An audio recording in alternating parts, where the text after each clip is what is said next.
오늘은 부동산 상승 신호, 하락 신호의 저자이신 부룡 신영강 대표님을 모시고 인터뷰를 진행하겠습니다. 대표님 안녕하세요. 네, 안녕하세요. 대표님 요즘 어떻게 지내십니까? 저요?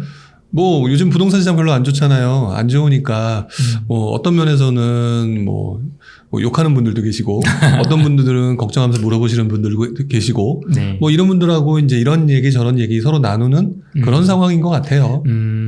요즘 시장이 많이 안 좋다 보니까 사실 여러 시청자분들도 좀 감정의 날도 많이 서 있는 것 같고 날이 많이 서 있어요. 네, 혼란의 시기인 것 같아요. 근데 저는 사실 2021년에 네. 선생님 그 부룡 선생님 블로그에 네. 그때 사실 굉장히 집이 한창 이게 뜨겁던 네. 그 집값 많이 오르던 시절에 이렇게 연끌을 해서 투자하는 거는 좀 나는 경계가 된다, 이게 좀 걱정이 된다라는 글을 올리신 적이 있었어요. 제가 그거를 그때 가서 읽은 적이 있거든요. 개인적으로. 네네. 그때는 굉장히 신호가 좋았을 텐데 네. 선생님께서는 좀 어떤 부분에서 그런 걸 좀 경계를 하셨었나요? 그것 때문에 당시 인기가 많이 없었죠. 네, 그때 막 사라고 뽕부질 할 때였으니까. 그런데 저는 기본적으로 투자의 원칙이 있어야 된다고 생각을 하거든요. 네. 투자의 원칙은 꼭 부동산뿐만 아니라 주식도 마찬가지라고 생각을 하는데 근데 결국 이게 사람이 하는 일이다 보니까 무엇이든지 그 과유불급이라는 말을 생각을 해야 된다고 생각을 해요. 결국은 작년과 같은 상황 같은 경우는 흔히 말하는 원래부터 가치가 좀 좋다라고 말하는 지역이 아닌 그보다 떨어지는, 여기서 좀 더 확실하게 떨어지는 이런 쪽들까지 이제 엄청나게 오르는 그런 네. 상황이었잖아요. 오르는 상황이었잖아요. 네네. 물론 제 책에서는 그래서 이제 외곽지까지 오른다라고 했지만 그렇게 외곽지까지 오르는 상황이 된다라고 하면은 결국 평상시에 쳐다보지 않았던 것들을 쳐다본다? 이거는 조금 뭐라 그럴까? 뭐 버블이라고 말씀을 드리고 싶지는 않지만 사람들의 심리가 일단 조금 좀 과도한 상황이 왔을 것이다, 또는 올 가능성이 높다라고 봤던 거고요. 네. 그 다음에 저 역시도 뭐 주식 투자 조금씩 하고 있지만 네. 주식 투자 같은 경우는 제가 함부로 얘기할 정도는 아니지만 그 우리 투자 세계에서 알고 있는 과거 역사들을 보게 되면 네. 되게 많은 사건이 있잖아요. 뭐 가장 대표적으로 우리가 알고 있는 것 중에 하나가 유럽에서 있었던 튤립 버블. 다 알고 계실 거예요. 네. 근데 튤립 버블만 있었던 게 아니거든요. 그건 이제 튤립 버블 같은 경우는 네덜란드에서 있었던 네. 거고, 영국에서 있었던 것 같은 경우는 우리가 좀 알고 있는 것 중에 사우스시 버블, 남해 회사 사건이라고 해서 사우스시 버블이라는 것도 있었고요. 네. 그리고 또 그 이후에 프랑스죠, 미시시피 버블, 네. 이런 것들이 있었는데 그게 결국엔 다 어떤 선을 넘어가서 이게 돈이 된다고 하니까 몰려가는 어떤 그런 그 욕구, 욕심, 욕망들이 과도하게 발생된 거거든요. 그러니까 저는 작년의 모습이 조금 그게 있었기 때문에 사실상 부동산은 좀 안전이 그 주식보다는 괜찮기 때문에 뭐 너무 심하게까지만 아니면 적정하게 하면 좋다라고 생각을 하는데 작년 같은 경우는 조금 아예 그런 개념 없이 들어가신 분들이 있어서 얘기를 조금 그렇게 했던 거죠. 그래서 참 그 말씀을 해주신 게 올해 좀 현실화가 됐는데요. 물론 네.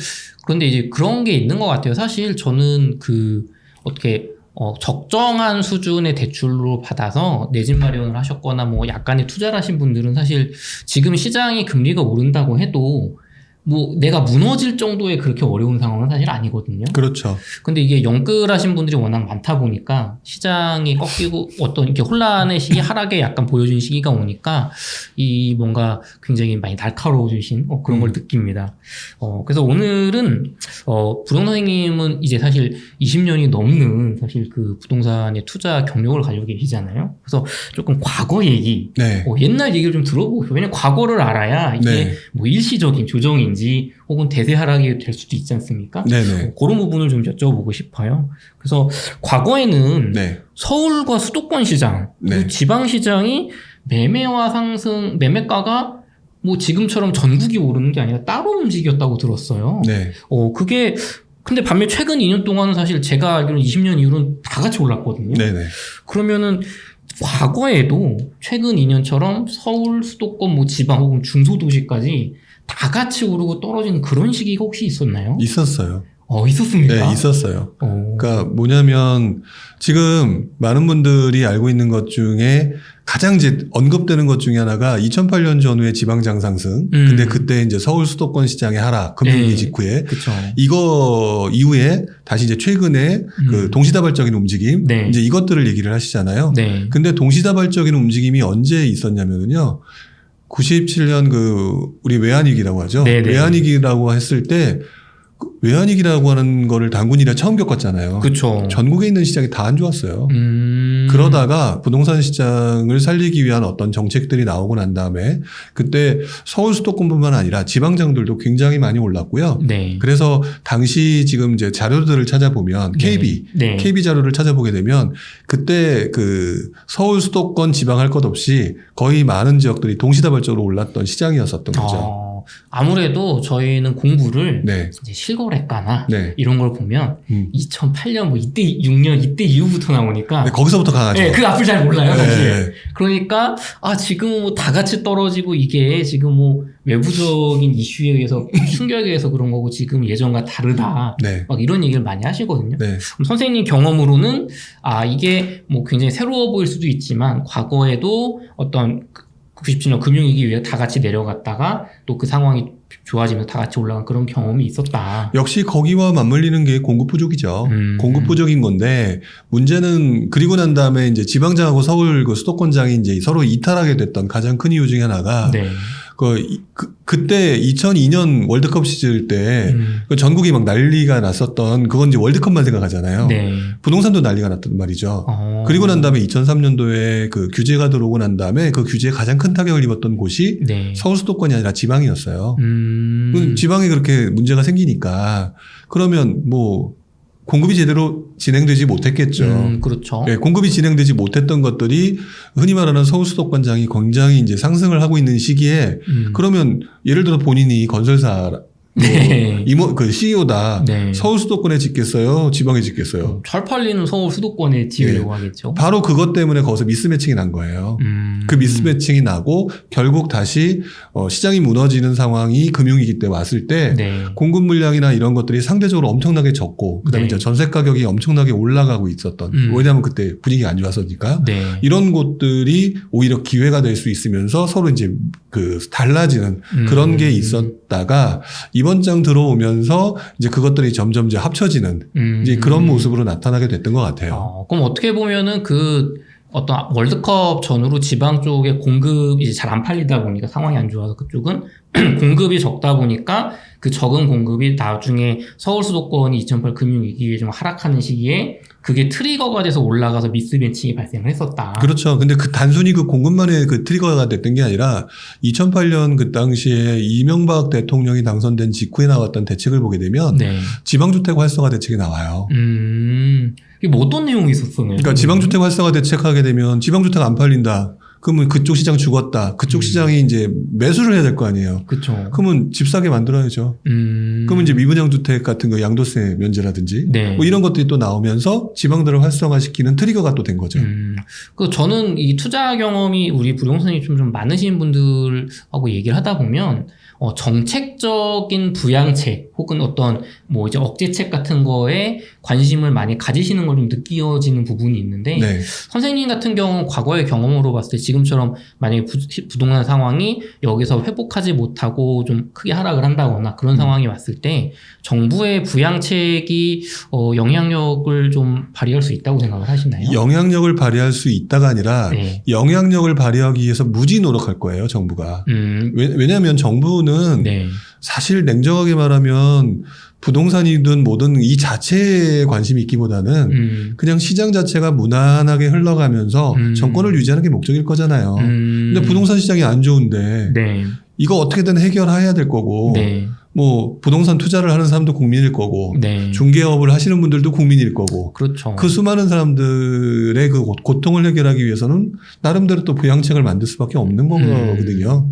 약간 번외 얘기긴 한데 네. 그 최근에 특히나 서울 수도권 거래량을 보니까 정말 이렇게까지 거래량이 적었나 싶었던 적이 있을 정도인데 네. 이거를 약간 정책적이나 세금적인 측면으로 보시는 분들은 공인중개사분들이 거래가 없어서 이 어떤 직업적인 문제가 생겼다. 그 다음에 거래나 양도세나 이 어떤 취득세에서 발생하는 지방세. 네. 사실은 우리 이 어떤 구라든가 시의 재정을 막대하게 차지하는데, 이렇게 거래량이 줄어들면은 무슨 뭐 부동산 가격의 문제가 아니라 어떤 재정적인 측면에서 버틸 수 없기 때문에 적어도 가격이 뭐 계단식으로 하향 안정화되긴 할 수는 있겠지만 거래량을 이제 크게 풀어주는 그런 정책이 나올 거라고 예상하시는 분도 있어요.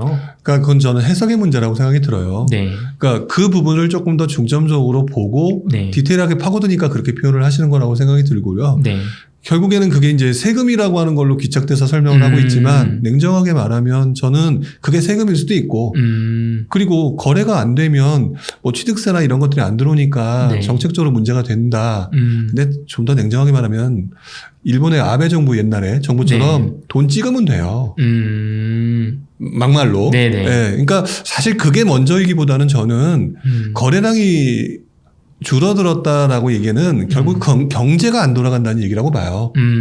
경제가 안 돌아가는 거고 경제가 안 돌아가는 걸 풀어야 흔히 말하는 그분들이 소득세도 내고 그쵸. 돈을 벌고 소득세만 벌겠어요. 집을 사니까 그쵸. 관련된 취득세라든지 양도세 그쵸. 내겠죠. 네. 세금이 먼저라고 설명하는 거는 글쎄요. 어차피 그 안에 포함되어 있는 건 맞는 건데 저는 경제를 먼저 보는 게 맞다고 봐요. 경제가 어떤 지나치게 타격을 받는 걸 피하기 위해서라도 네. 정무책적으로 부단한 노력이 더 상황이 심각해진다면 나올 수 있을 것이다. 근데 그것 때문에 그 결과로 세금이 늘어나고 네. 취득세가 늘어나서 뭐 재정 수입이 늘어난다든지 이렇게 결과가 나오는 거지 네. 인과관계로 얘기하게 되면 조금 더 앞에는 경제가 먼저라고 저는 생각이 들어요. 좋은 말씀이셨습니다.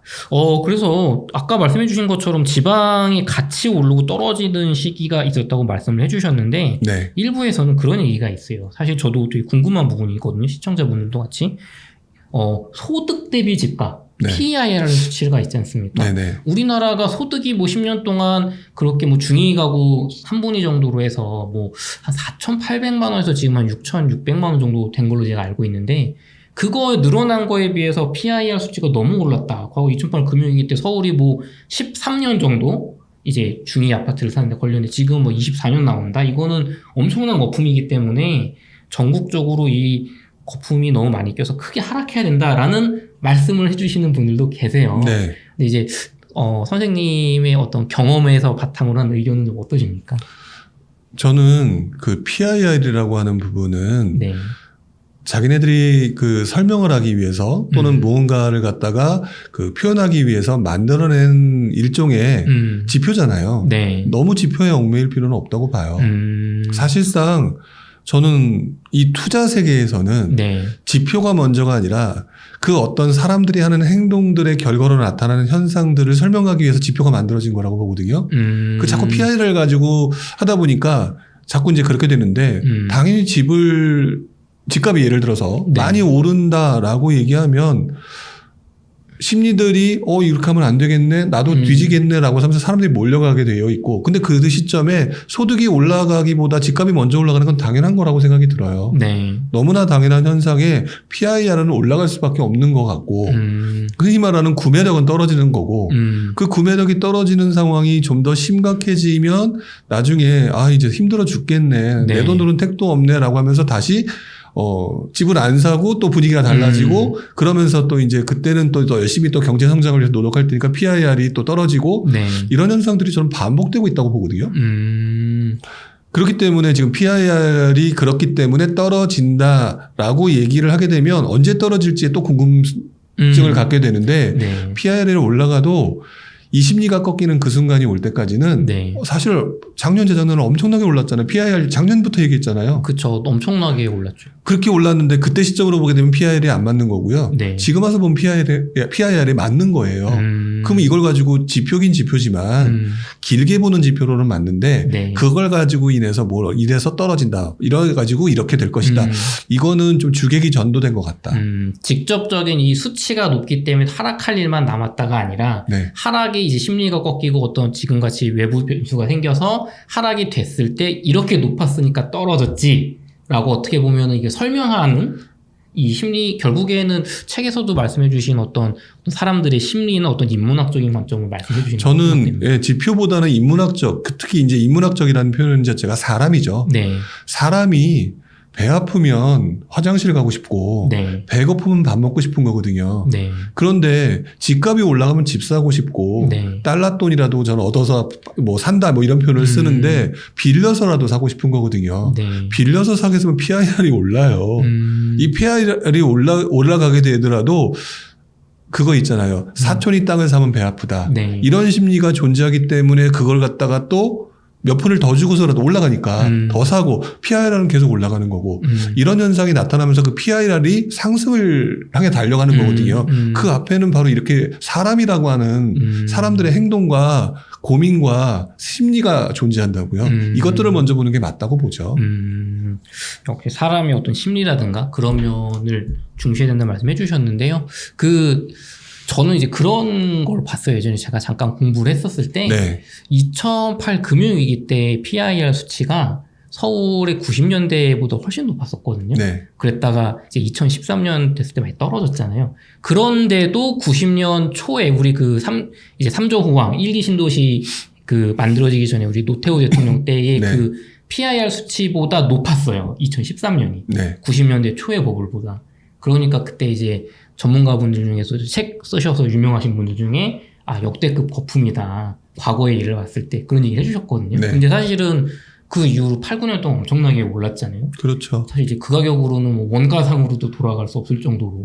사실 우리가 말을 안 해서 그렇거나 잊어버려서 그렇지 2013년 14년도 요때 집값이 사실 그때 지금 와서 보면 바닥이었잖아요. 너무 지금 보면 너무 저렴하다. 네, 근데 그 당시에도 PIR 가지고 얘기하는 사람 정말 많았어요.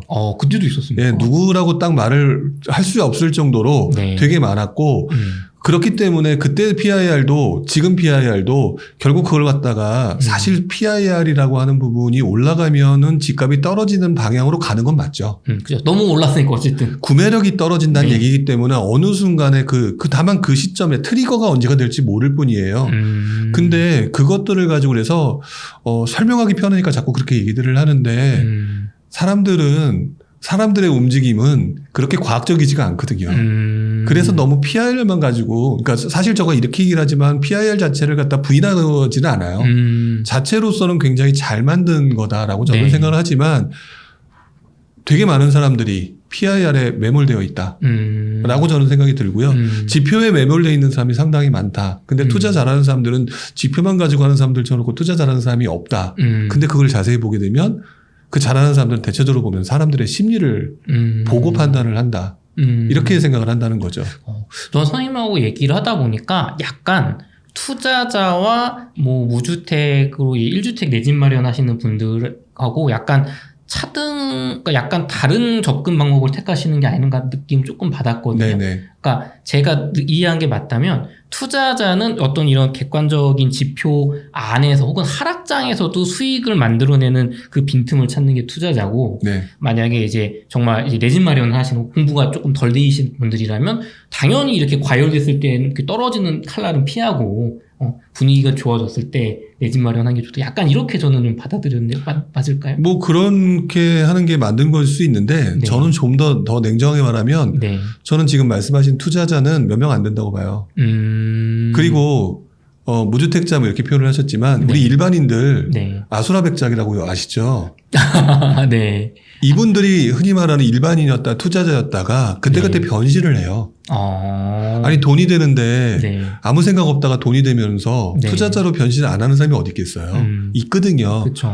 근데 이제 진짜 찐 투자자들은 몇 명 없다고 봐요. 그냥 흔히 말하는 굉장히 큰 돈을 버는 네. 그런 투자자들은 없다라고 저는 생각을 하거든요. 네. 그러니까 찐 투자자의 관점으로 설명을 하는 게 맞기는 한 것 같은데 네. 너무 그것들에 대한 준비, 공부 사실 투자는 부동산이든 주식이든 공부 안 하고 함부로 할 수 없잖아요. 그렇죠. 네.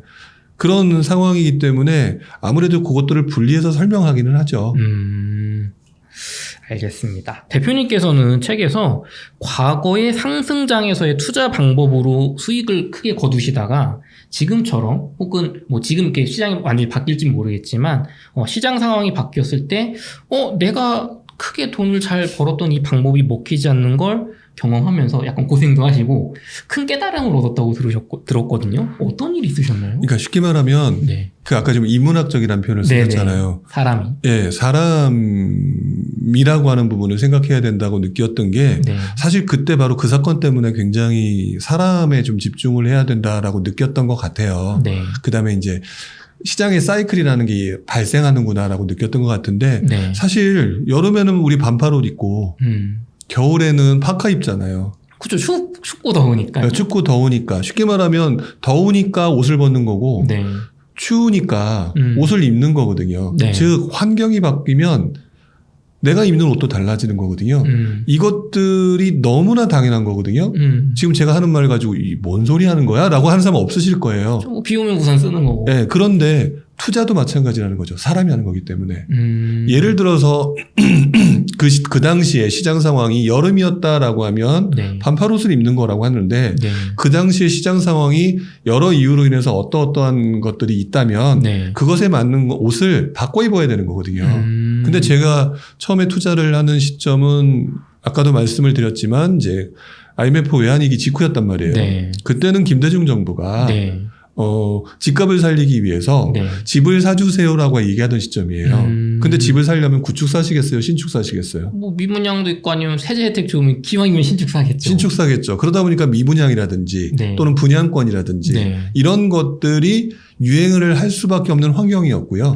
그것들을 밀어서 막 이렇게 뭐라 그럴까 좀 장려를 했던 거죠. 그때 제가 처음 접했던 게 분양권 투자예요. 어디 혹시 사셨나요, 대표님? 말씀해 주실 수 있어요? 뭐 온갖 동네들을 그 당시에 전국적으로도. 아니 전국은 아니고 네. 이제 가장 처음에 했던 곳은 이제 그 당시 제가 살렸던 곳이 부천이에요. 중동 신도시 네. 그다음에 상동을 짓고 있을 때예요. 상동이 제 기억으로 99년인가 98년 한 11월쯤에 첫 분양이 있었던 걸로 기억을 하는데 네. 그때 이제 근데 그 첫 번째는 오히려 제가 분양을 받고 나서 팔았어요. 그 누가 1,000만 원 주고 산다고 하길래 냉큼 팔았죠. 미래를 봤으면 굉장히 저렴해요. 아니 그때는 철없던 사람이고 아무것도 모르는 지식이니까 네. 그리고 난 다음에 1,000만 원 준다고 하길래 네. 냉큼 팔고 난 다음에 쟤 왜 저럴까? 쟤는 왜 저걸 비싸게 사지? 예, 그랬는데 얼마 있다 그게 한 5, 6천이 돼버리는 상황을 경험을 했죠. 그러니까 그것들을 하면서 내가 뭔가를 잘못하고 있구나라고 해서 처음 시작을 했고 네. 그렇게 사다 보니까 이제 분위기가 탔잖아요. 시장 분위기가. 그쵸. 저만 그런 게 아닐 테니까. 네, 다들. 그래서 그때는 흔히 하는 말로 투자의 진리를 깨달은 줄 알았어요. 내가 이 드디어 이거다. 내가 이제 시장 돌아가는 걸 알았다. 이렇게 하는 거구나. 네. 근데 제 머릿속에는 네. 분양권 투자라고 하는 한 가지 투자 방법만 있었던 거죠. 근데 언제부터인가 네. 그게 잘 안 되기 시작해요. 왜냐하면 왜냐하면 나만 한 게 아니라 남들도 들어왔거든요. 뭐 좋다고 하니까. 네, 들어왔거든요. 올라가기도 했지만 네. 또 한편으로는 점점 정부로 하여금 이거 봐라 라고 하는 규제 이런 것들을 만들어 줄 수밖에 없는 환경, 경고, 그렇죠. 그리고 이제 규제. 너무 이제 과열됐으니까. 그 과정에서 제가 네. 그냥 분양권만 하다가 어느 순간에 이제 규제가 맞으면서 삐끗한 거죠. 그때 정말 많은 고민을 했었어요. 힘도 들었고 네. 고민도 많이 했지만 그때 느꼈던 것 중에 하나가 나중에 이제 그리고 난 다음에 바로 깨달은 건 아니고요. 네. 한참 지나고 난 다음에 지금 제가 말씀드렸던 네. 여름에 반팔옷을 입고 난 다음에 네. 겨울이 오면 파카를 입어야 되는 거였었구나. 이 사람들의 움직임을 봐야 되는 거구나. 네. 시장을 봐야 되는 거구나. 날씨를 봐야 되는 거구나. 이렇게 깨달았던 거라고 보시면 될 것 같아요. 그럼 저희 시청자 저 같은 경우는 잘 몰라요. 네. 그 당시 규제가 어떤 규제가 시장 상황이 어떻게 바뀌어서 그런 분양권 투자가 조금 어려워지셨는지 조금 구체적으로 해주실까요? 쉽게 말하면 근데 너무 오래전 일이라 네. 제 기억이 정확하지 않을 수도 있고 근데 네. 중요한 건 그건 것 같아요. 분양권이 미친 듯이 상승한다. 네. 정부 입장에서는 규제를 안 할 수가 없죠. 규제해야죠. 규제해야죠. 네. 규제를 하고 있는데 제 눈에는 분양권 투자를 하게 되면 돈을 벌 수 있다는 진리를 발견했는데 안 하겠냐고요. 그러다 뒤통수를 크게 맞은 거죠. 그러니까 쉽게 말하면 그거고요. 지금도 마찬가지예요. 지난 1, 2년 동안 너무 많이 올랐잖아요. 그쵸. 온갖 동네에 정말 많이 올라가니까 네. 막 들어갔단 말이죠. 그렇죠. 지역 뭐 분석 없이 입지 분석 없이 인구 따지지 않고 지방까지도 뭐 갭만 적으면 사면 무조건 오른다. 지금 많은 분들이 알고 있는, 아마 이 영상을 보시는 분 중에 부동산을 해보셨던 분은 아시겠지만 내가 갭 투자만 알고 있으면 갭 투자밖에 안 해요. 재개발만 했던 사람은 재개발만 해요. 보통 그렇더라고. 대부분 다 그렇게 된다는 거죠. 이제 그 과정에서 그 투자가 잘 되는 시기와 안 되는 시기가 발생할 때마다 나한테 부침이 온단 말이에요. 그렇죠. 뭐 여름이 됐는데 나는 두꺼운 옷 입고 있으면 더운 거죠. 그렇죠. 이제 바로 그거를 의미하는 거라고 보시면 될 것 같고요. 네. 그때부터는 제가 조금 많이 바뀌기 시작했던 것 같아요. 그래서 저는 대표님께서 약간 이제 시장 상황이 뭐 상승장이냐, 하락장이냐, 뭐 조정장이냐, 대세 하락장이냐, 혹은 뭐 폭락장이냐, 그런 어떤 책에서 말씀하신 뭐 사이클, 물론 그것도 중요하지만 어떤 전문 투자자라면 사이클을 뭐 맞추고 예상하고 대응하는 거 이런 거 중요하지만 그 안에서 어떤 방법으로 나 이제 방식을 바꿔서 또 이제 수익을 만들어내서 투자를 할 거냐, 사실 거기에 초점을 많이 두신다고 느꼈거든요. 네.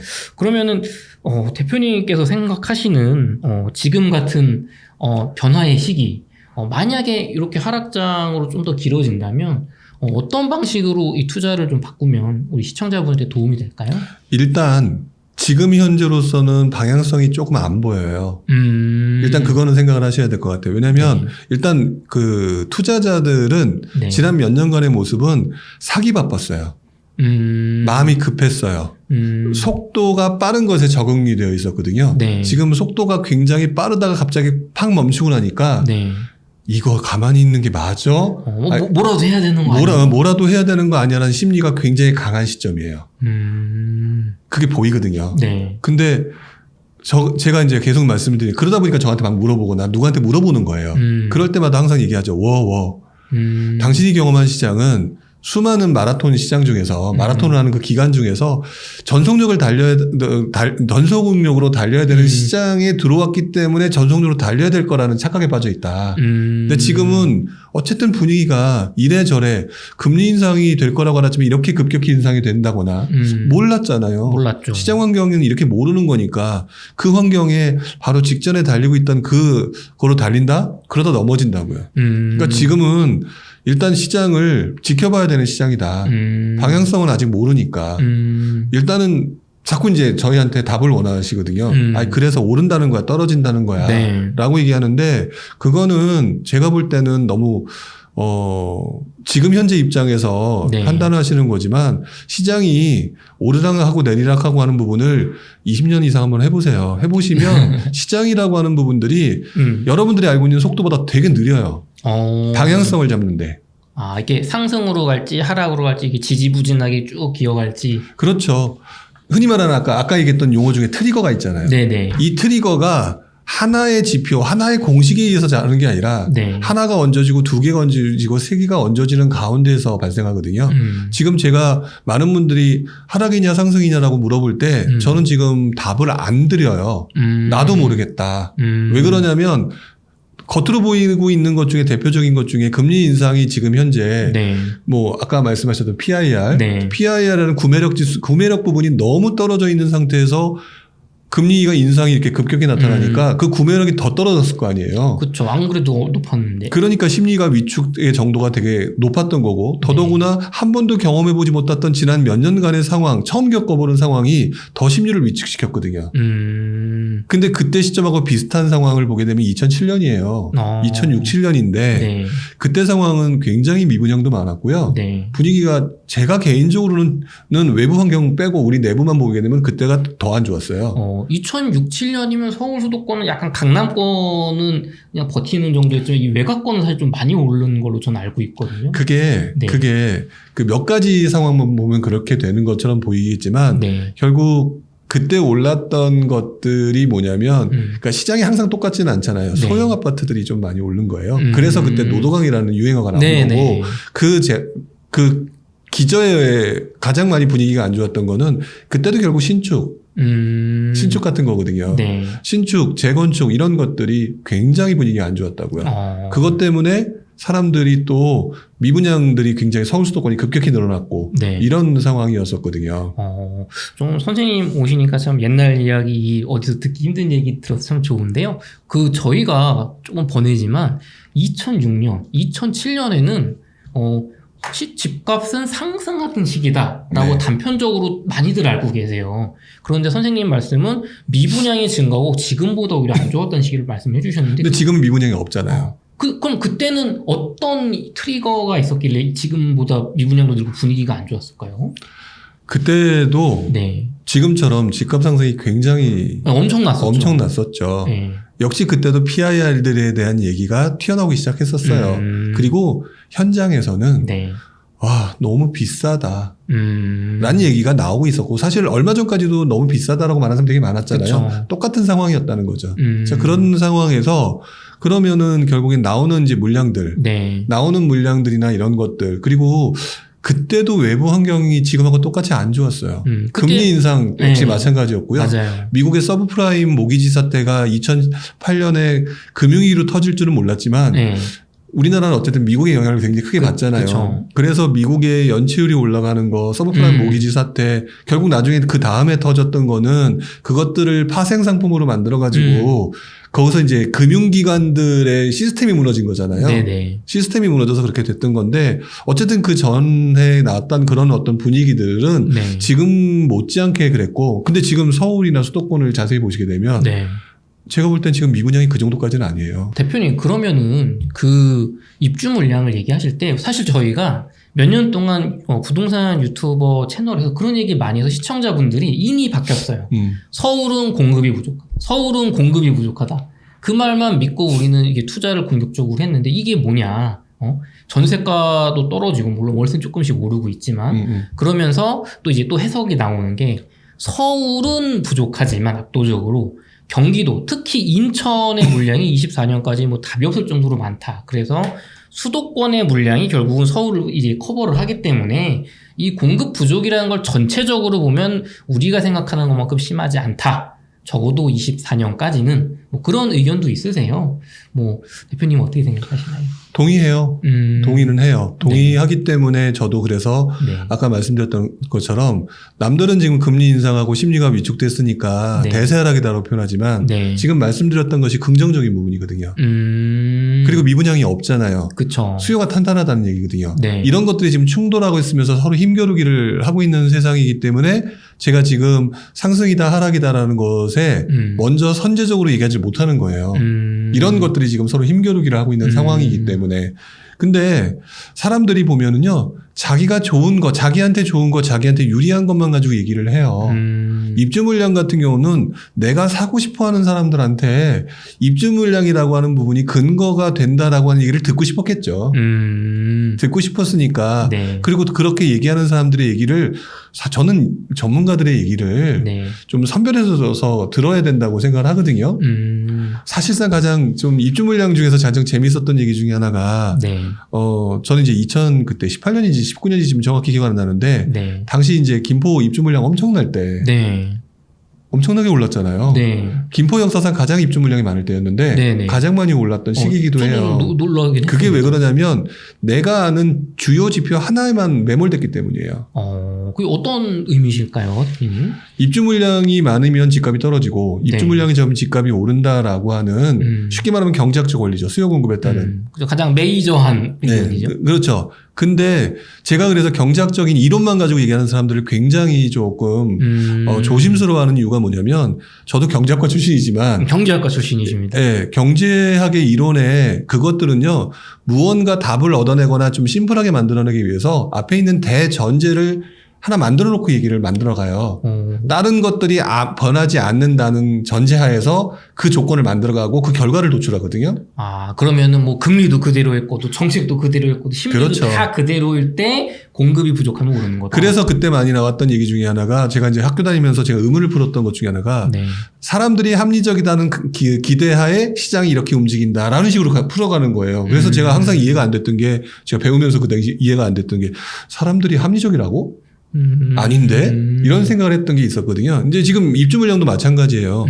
공식대로 하게 되면은 수요와 공급 가장 대표적이고 기본적인 이론이고 이런 걸 모르면 안 되죠. 네. 당연히 입주 물량이 늘어나면 집값이 떨어지는 게 맞죠. 근데 거기에 우리가 평상시 신경 쓰지 않는 주요 변수가 아닌 다른 변수들, 뭐 지금 와서 우리 얘기하죠. 유동성이 엄청나게 늘어났다. 그렇죠. 그리고 그 당시에 또 그때 김포가 가장 크게 움직였던 것 중에 하나 대표적인 게 뭐냐면 규제 지역에서 제외됐어요. 조정 지역에서. 그쵸. 김포 파주를 제외하고 조정 지역에서 제외됐다고요. 투자의 어떤 풍선 효과, 투자 요인이 생긴 거죠. 그러니까 풍선 효과라는 거잖아요. 이 해석할 때 또 누군가는 풍선 효과 때문에 이랬다라고만 얘기해요. 결국 뭐냐면 입주 물량이 많았던 거와 풍선 효과의 힘겨루기 중에서 풍선 효과가 이긴 거예요. 즉 우리가 알고 있는 주요 원칙들이 네. 항상 맞지 않는다는 게 여기서 나타나는 거거든요. 저는 인천에 같은 경우도 그렇게 생각을 해요. 인천 같은 경우 지금 말씀하셨지만 인천의 물량 많다는 거 인정을 해야 되겠죠. 그리고 지금의 상황은 이미 구매력이 떨어질 대로 떨어졌고 네.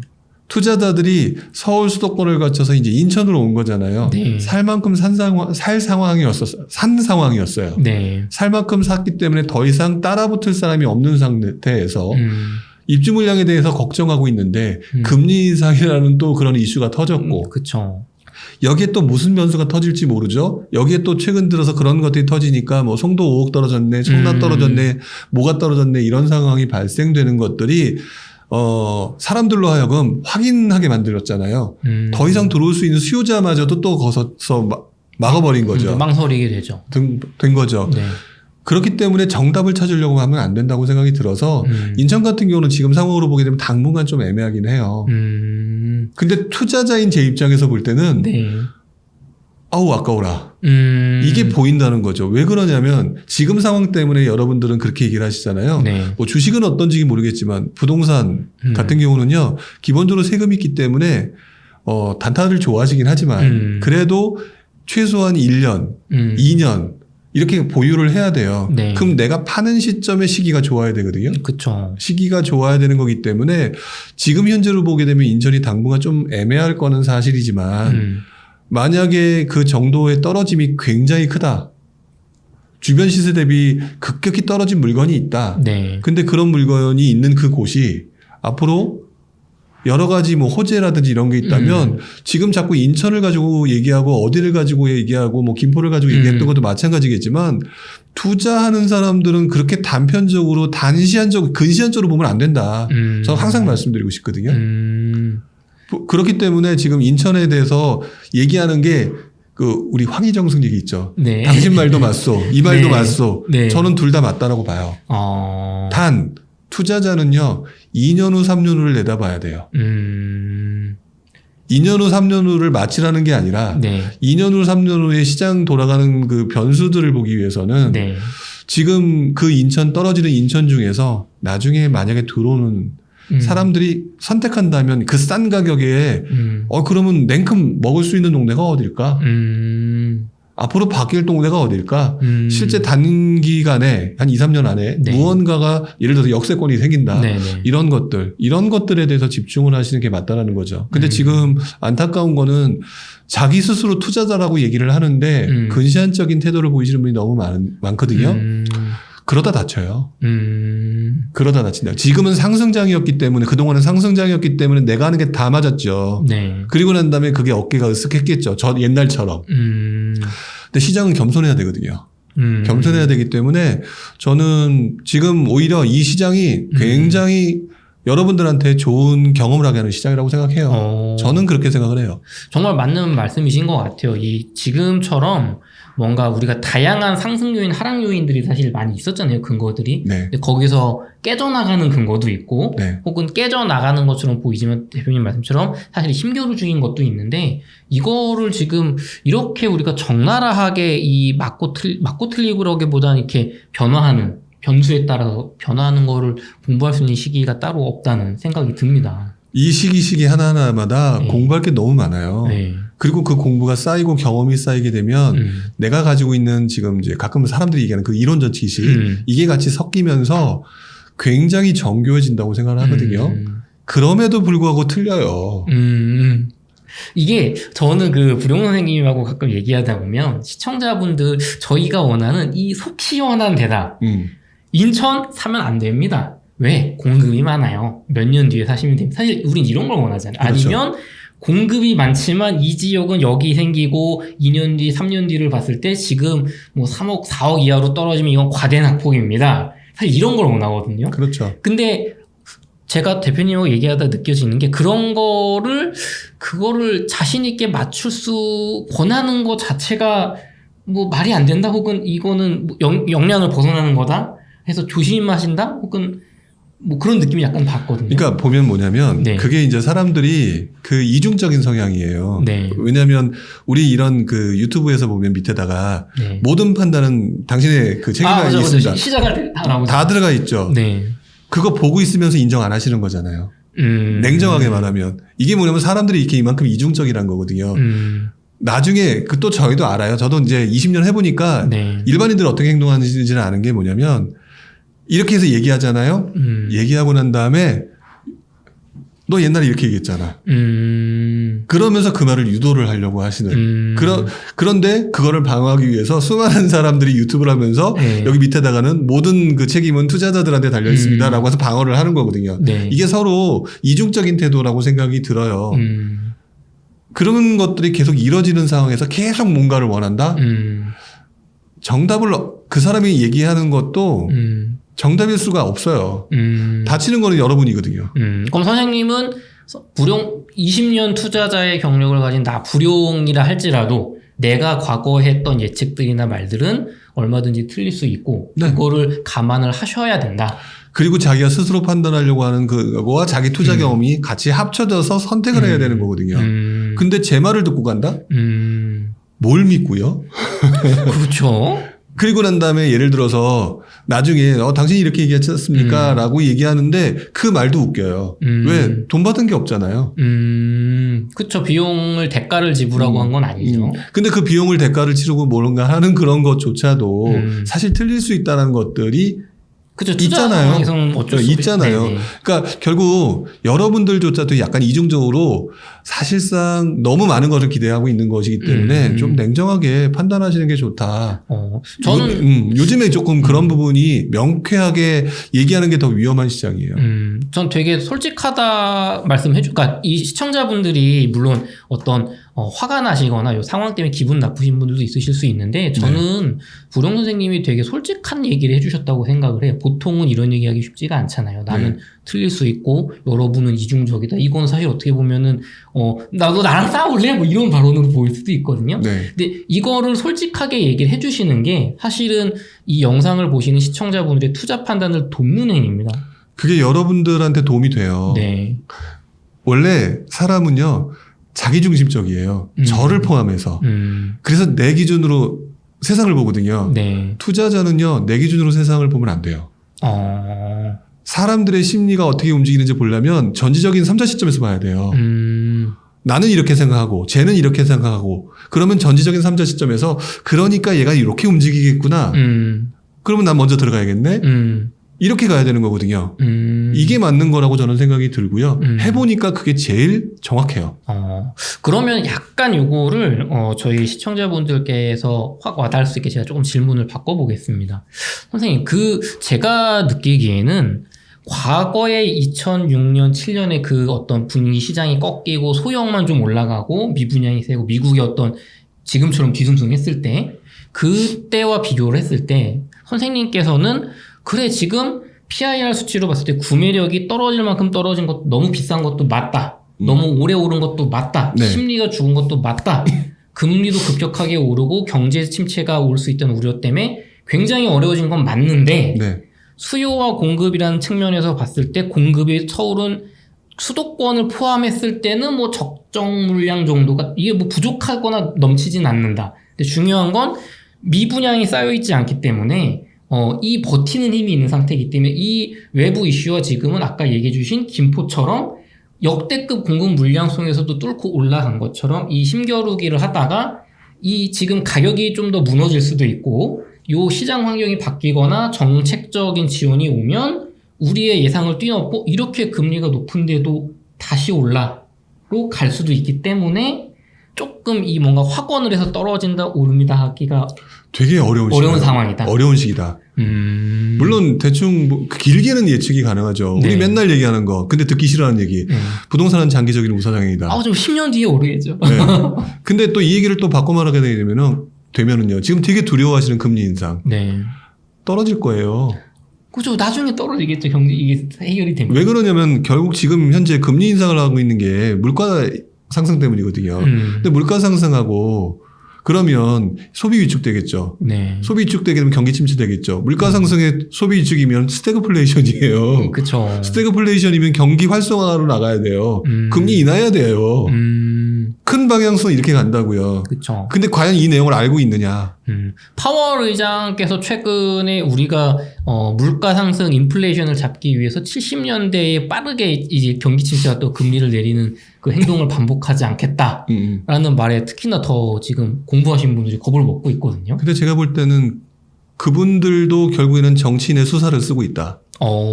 파월 지금 연준이 네. 지금 여러분들이 그렇게 표현하시는 분들은 어떻게 생각할지 모르지만 저는 그래요.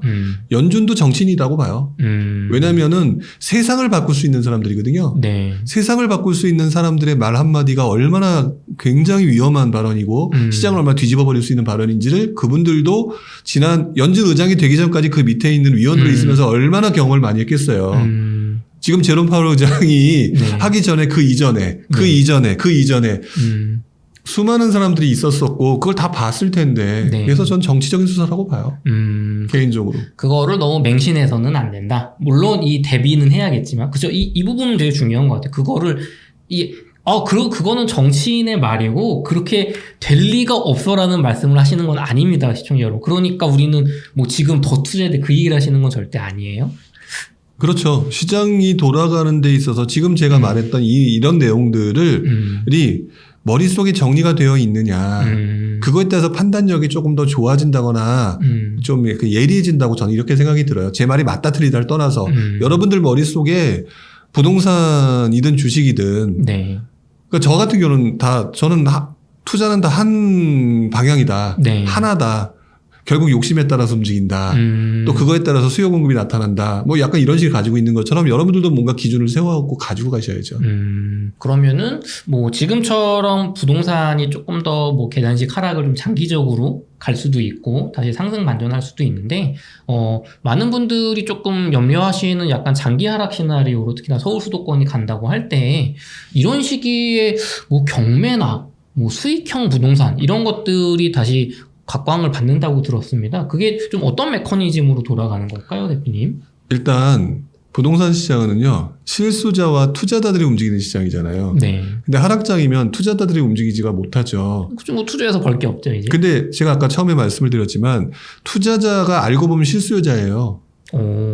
투자자가 실수요자다. 왜 그러면 실수요자에서부터 출발하는 거거든요. 부동산 관심 없다가 네. 부동산 하면 뭐 나빠 이렇게 얘기했던 사람도 부동산은 돈 벌어먹으란 다음에 한 40대 50대 변전하는 사람이 한두 명이냐고요. 그렇죠. 요번에 상승장을 맛보고 또 이제 다주택으로 가시는 분들도 계시죠. 냉정하게 말하면 그게 현실이고 이제 그렇게 되는 거거든요. 네. 자 그러면 예를 들어 시장이 하락한다. 많은 분들이 역시 또 원론적으로 접근하는 거예요. 하락한다. 그러니까 피해야 한다. 이게 아까 말했던 뭐 예를 들어서 공급이 줄면 가격이 오르고 이 얘기랑 다를 게 하나도 없다라는 거죠. 이론적 접근. 이론적 접근이다라고 저는 생각을 한다는 거죠. 왜 그러냐. 지금 경매 얘기를 했잖아요. 네. 경매의 메커니즘이 뭐냐. 싸게 사는 거. 싸게 사는 거잖아요. 네. 그러면 떨어지는 장에서 싸게 살 수 있는 방법이 경매라는 거잖아요. 그럼 이제 이러면 사람들 헷갈리기 시작하죠. 떨어지는데 어떻게 싸게 사? 여기서 이제 굉장히 고민을 해야 되고 상황을 봐야 되겠지만 떨어지는 장이라고 이렇게 떨어지던가요? 주식도 떨어질 때고 떨어지다가 그 다음에 이렇게 되는 경우 있죠. 조금씩 뭐 반등을 했다도 뭐 무슨 뭐 삼중바닥 뭐 이런 얘기도 하잖아요. 이런 것처럼 그런 것들의 그 하락이라고 하는 말 속에 우리는 자꾸 이것만 생각하지만 하락의 메커니즘 속에는 데드캣 바운스처럼 하락하다가 올라갈 수도 있고 그 다음에 밑에서 이렇게 멈출 수도 있고 이 과정이 있다고요. 예를 들면 지금 서울 수도권의 어떤 재개발 빌라 시장은 굉장히 뜨겁습니다. 그쪽은 이 시장에서 이렇게 전반적으로 보면 하락이라고 보이지만 그쪽은 사실 이 안에서 올라간 투자의 시장이 열려 있는 거죠. 그렇죠. 그런 상황에서 예를 들어서 지금 뭐 서울에 있는 괜찮은 동네, 네. 어떤 남들이 누구나 좋아하는 그런 동네 아파트가 예를 10억짜리였는데 10억이 됐다 그러면 5억이 떨어졌으니까 피해야지 라고 얘기를 한다는 거죠. 네. 근데 그 매물을 자세히 살펴보면은 시장을 자세히 살펴보면은요 둘 중에 하나일 거예요. 첫 번째 이 매물이 특수한 매물일 가능성이 높아요. 그렇게 많이 떨어졌다면. 한 번에 그렇게 많이 떨어졌다면. 예, 그럼 무슨 뭐 가족 간의 거래든지 네. 아니면 뭐 망했다든지 경매가 넘어가기 싫으니까 던졌다든지 그러면 그런 매물들은 그 매물을 제외하고 나면 전부 다 12억, 13억일 거라고요. 아마도. 네. 그런데 경매 같은 경우는요. 그 요행의 10억 매물이 아니라 평균적으로 나와 있는 12억, 13억짜리를 11억에 살 수 있고 10억 5천에 살 수 있는 매물인 거예요. 그렇죠? 네. 그러면 10억 5천에 살 수 있다고 아니 11억이라고 한번 해볼게요. 네. 그러면은 이 매물이 대부분의 나온 매물이 11억, 그러니까 12억 13억인데 11억짜리 매물이 나왔다. 그러면 누군가 외부에서 보는 사람들 입장에서 보면 와 11억짜리가 나왔네 라고 생각을 하겠죠. 네. 그렇죠? 그쵸. 그렇죠. 근데 내가 만약에 아까 말했던 것처럼 한 10억 5천에 낙찰 받았다. 네. 그럼 이 사람은 그대로 내놓으면은 누군가 살려고 하는 실수요자는 투자자는 안 사겠죠. 그쵸. 무서우니까. 네. 실수요자들 중에서도 어쩔 수 없이 집을 사야 되는 사람 한 명만 있으면 돼요. 한 명만 있으면 되거든요. 그 사람이 예를 들어서 10억 5천에 낙찰을 받았는데 그걸 갖다 뭐 그냥 쉽게 생각해서 그냥 11억에 바로 팔았다. 중간에 여러 가지 단계가 있지만 네. 그러면 5천 수익이잖아요. 그럼 이 사람은 수익을 낸 걸까요? 안 낸 걸까요? 네? 낸 거 아닌가요? 낸 거죠. 하락장에서 수익이 난다니까요. 아. 이게 실전 투자와 네. 이론가의 현실의 차이예요. 네, 말씀하시죠. 그러니까 경매라고 하는 부분이 결국에는 떨어뜨리는 상품이거든요. 네. 떨어뜨리는 기술이에요. 근데 그 시점에 나와 있는 수많은 네.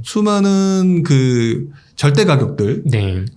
과 비교해서 그 가격보다 싸게 살 수 있는 대상을 찾거나 그런 것들을 찾아서 그 정도보다는 조금 높지만 평균 나와 있는 가격보다는 더 싸게 사고 싶어하는 실수요자의 구매 욕구를 불러일으켜서 네. 팔면 수익이 나는 거라고요. 그럼 이걸 종합적으로 고려하면 지금 같은 외부 상황이 최악은 이에 좀 벗어나고 인플레 정점 찍었다. 그리고 뭐 어떤 뭐 15억 이상 대출 금지라든가 어떤 임대사업자가 제도 같은 부양책이 나와서 사람들이 조금 바뀔 수 있나 이런 시점이 됐을 때 만약에 내가 경매로 이게 시장에서는 뭐 이제 15억 하다가 뭐 10억의 특수물건 거래되고 12억 정도의 거래 가능한 매물인데 잘 안 팔리는 상황일 때 내가 10억에 사서 뭐 11억에 팔 수 있다면 사실은 시장 입장에서는 조금 분위기가 반전될 수도 있겠다 하는데 사실 그 최저가보다 더 싼 매물인 거잖아요. 그렇죠. 그런 그 상황이면 일반인들은 아이고 네. 큰일 났네 떨어졌네라고 하는 네. 일반 논조를 접근해요. 그렇죠. 더 떨어지구나 보다. 근데 실수요자는 겁나서 못 사고 있는 상황인데 네. 더 떨어진 매물이 나왔어? 그러면 거기 꼬임을 당하는 사람들이 한두 명이 나타난다는 거죠. 이 정도면은 그래도 내가 정말 싸게 산 거니까. 그렇죠. 그래서 가장 극단적인 사례 중에 하나가 뭐냐면 지난장에 이제 가장 요 방법을 많이 이용하신 분들이 몇 분이 있어요. 지난장에 가장 많이 올랐던 것 중에 중대형 아파트가 정말 많이 올랐었거든요. 아마 많이들 이제 알고 계신 분들은 알고 계실 네, 텐데. 용인 뭐 이런 데도 많이 그렇죠. 올랐죠. 용인, 그다음에 일산 네. 이런 쪽에 있는 중대형 아파트들도 엄청나게 올랐단 말이에요. 네. 중대형 아파트가 대세였기 때문에. 네. 근데 나중에 지나고 보니까 그게 버블이었죠. 그렇죠. 뭐 50%, 60% 떨어진 것도 있다고. 자, 그렇죠. 그래서 굉장히 많이 떨어졌어요. 네. 근데 그 매물이 경매 나왔으면 이게 형편없었지 않을까요? 그냥 팔아도 마이너스 50%인데 경매면 정말. 형편없었겠죠. 네. 근데 세상에는 중대형 아파트가 떨어졌다고 중대형 아파트는 단 한 명도 안 사는 게 아니에요. 그쵸. 그쪽에 뭐 노후를 보내시거나 이렇게 저렴한 가격에 이 정도 크기를 이 정도면 진짜 싼 거라고 생각하시는 분들도 소수지만 그 시기도 있었죠. 그러니까 거래가 되는 거고. 그렇죠. 그래서 거래가 많지 않기 때문에 시장은 침체장입니다. 뭐합니다. 언론에서 그런 얘기가 나왔지만 네. 또 누군가는 대형 평형에서 살고 싶은 사람, 네. 누군가는 가족을 모시고 뭔가를 해야 되는 사람, 또는 누구는 어떤 방 많은 그 중대형 아파트에서 방 하나를 사무실로 쓰려는 사람, 그쵸. 수많은 사람들이 존재할 것이고 그런 사람들이 그 물건들을 가지고 시세 차익을 엄청나게 봤어요. 그게 알려지지 않았을 뿐. 그 당시 투자한 사람만 아는 거죠. 근데 진짜 말씀을 들어보면은 정말 그럴 수 있는 게 그 시기는 사실은 사는 사람이 거의 갑이거든요. 다들 안 살려고 하니까. 그렇죠. 자금력이 되시는 분들이 여러 채 입찰을 해서 나가 최저가로 그러니까 시장가보다 5천에서 1억이라도 싸게 낙찰을 받고 그 가격을 팔아서 한 채씩 뭐 몇 천씩 번다면 사실 내 자본은 계속 늘어나는데 이 거의 이 미분양 나는 이 폭락기에 미분양 나는 신축 분양권 사듯이 그렇죠. 내가 살 수 있는. 그러니까 제가 지금 하나의 사례를 설명을 드렸지만 네. 지금 우리가 알고 있는 일반인들은요. 네. 상승이냐 하락이냐 PIR이 어떻고 뭐 예를 들어서 입주 물량이 어떻고 이것만 얘기를 해요. 일반인들이라는 거죠. 큰 얘기만 자꾸 하죠. 큰 그렇죠. 그러니까 그걸 갖다 이제 변죽만 올린다고 하죠. 그러니까 이것들이 근데 메인처럼 느껴져요. 근데 제가 경험해본 찐 투자자는 네. 상승이든 하락이든 그러니까 그것을 제가 아까 표현한 게 네. 여름이면 반팔을 옷 입고 겨울이면 파카를 입는다는 게 그 표현이에요. 결국 그 시점에 그래 이런 상황에서 이 나타나는 현상을 이용해서 내가 수익을 볼 수 있는 방법이 뭘까? 이것에 집중을 한다는 거죠.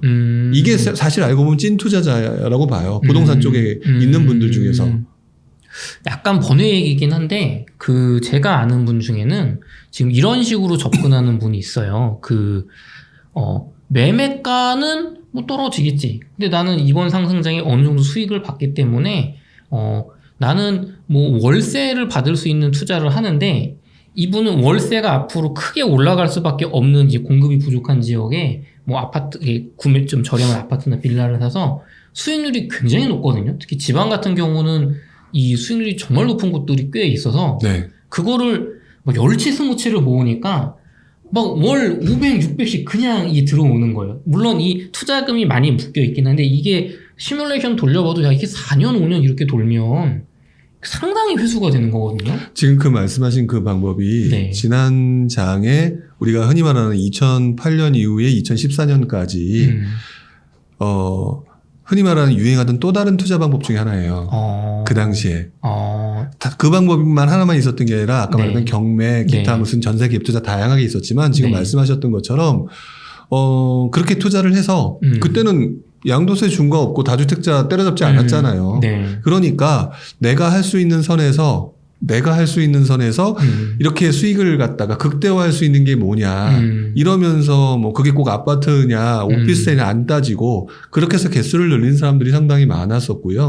이제 그 과정에서 어떤 사람은 월세를 갖다 뭐 400, 500만 원 받는 사람으로 선택을 했었을 거고 돈이 없는 사람들은 일단은 모으긴 모으는데 전세기부로 네, 전세기부로 했는데 전세 가격이 올라가니까 전세로 하자 뭐 이렇게 해서 서로 나눠지는 거예요.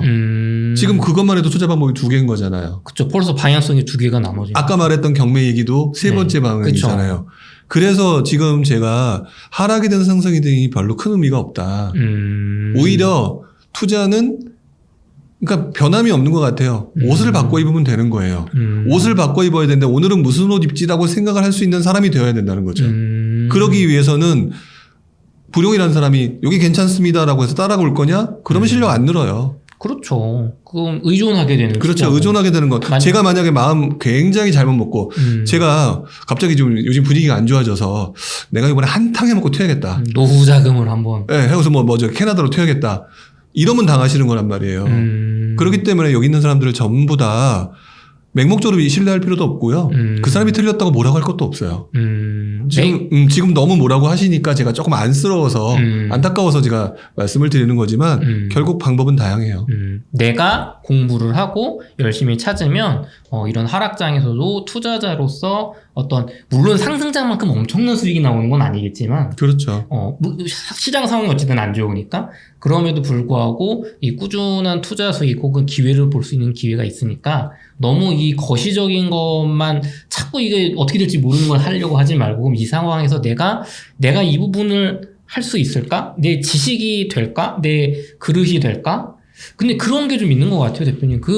저희 같은 경우는 잘 모르다 보니까 갭투자도 사실 어려워요. 대표님 책에 이 갭투자 전세를 끼고 하는 갭투자도 어려워요. 이것도 어려워요. 상승장에서 사놓기만 하면 오른다는 갭투자도 어려운데 내가 지금 부동산 뭐 지역 분석도 할 줄 모르고 잘 모르는데 경매를 뛰어들어도 될까? 이게 막 그냥 이 월세 잘 나온다고 막 채수 늘리는 게 안전할까? 그런 걱정 많이 들 것 같거든요. 그럼 네. 이런 분들은 하락장 때 이런 거를 뭐 억지로 지금 투자를 해야 된다라고 보시나요? 공부를 해서라도 해야 된다고 보시나요? 아니면 자신의 상황을 잘 판단해서 쉬는 것도 투자라고 보시나요? 저는 쉬는 것도 투자라고 생각이 들어요.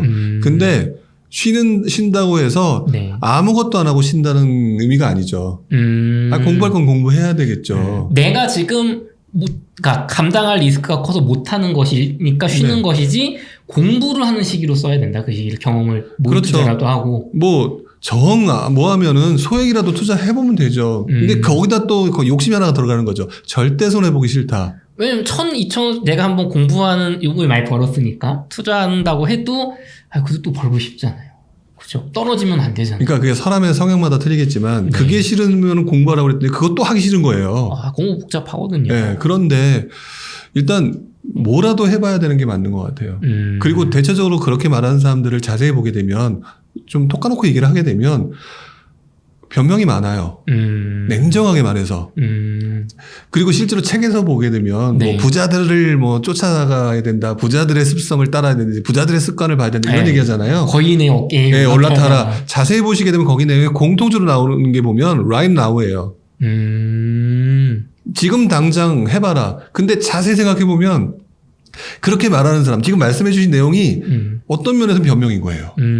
이래서 문제고 제일 많이 나오는 것 중에 하나가 그 많은 거를 언제 다 해요. 그 말은 바꿔놓고 말하면 그 많은 것을 다 안 하고도 단기간에 빨리 벌 수 있는 거를 원해요란 말이거든요.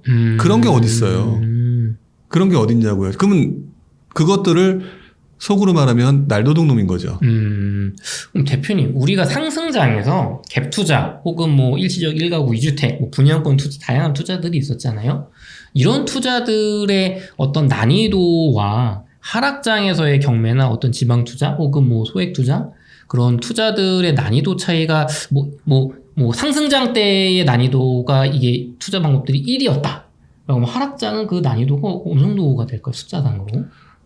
그러니까 상승장의 난이도와 네. 하락장의 난이도라고 좀 표현을 하셨잖아요. 네. 상승장의 난이도와 하락장의 난이도가 별 차이가 없다고 저는 생각이 들어요. 우리는 막 경매 막 이러면 벌써 막 지방 투자하면 벌써 막 어려운 거 이런 생각이 들거든요. 그러니까 그 특정 몇 개면 그렇죠.